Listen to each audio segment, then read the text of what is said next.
Hello. அதே மாதிரி பார்த்தீங்கன்னா இந்த இ விசா டூரிஸ்ட் விசா நான் நிறைய வீடியோ போட்டிருக்கேன், நல்லா புரிஞ்சுக்கோங்க.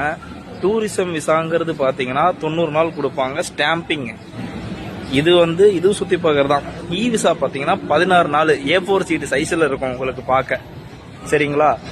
இது ரெண்டுத்தில் வந்தீங்கனாலுமே உங்களுக்கு வேஸ்ட்டு, அதில் சம்பாதிக்க முடியாது, ஃபைன் போட்டுருவாங்க.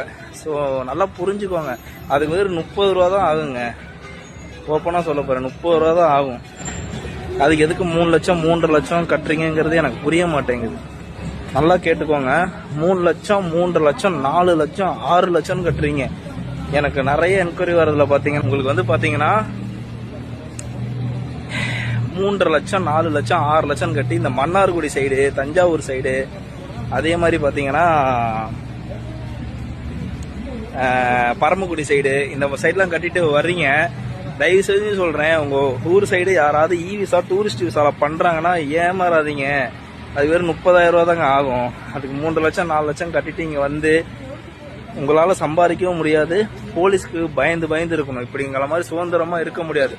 இப்போ நான் விளாக் எடுத்துகிட்டு போய்கிட்டு இருக்கேன், எல்லாரும் என்னை பார்க்குறாங்க, போலீஸ்காரங்க இருக்காங்க, என்னை ஒரு கேள்வி கேட்க முடியாது.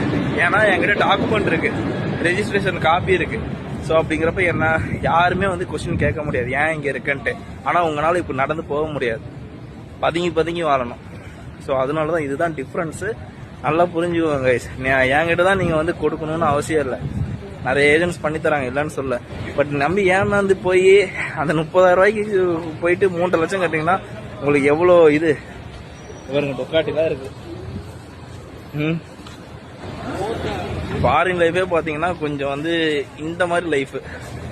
அதுலேயும் போயிட்டு நீங்கள் நம்பி இந்த மாதிரி ஏமாந்து ஒரு நிம்மதி இல்லாமல் இருந்தீங்கன்னா அது வேஸ்ட்டு. ஸோ அதனால தான் சொல்கிறேன், உங்களை யாரும் எந்த கேள்வியும் கேட்க மாட்டாங்க. அதை விட்டு அந்த மாதிரி ஒர்க்கில் வந்தீங்கன்னா உங்களுக்கு வேஸ்ட்டு. உங்களுக்கு தான் சொல்கிறேன், பண கஷ்டம் மன கஷ்டம் எல்லா கஷ்டமும் வந்துடும். ஸோ அதனால தான் சொல்கிறேன் கைஸ், ஒர்க் பர்மிட்டில் வர்றது பெஸ்ட்டு.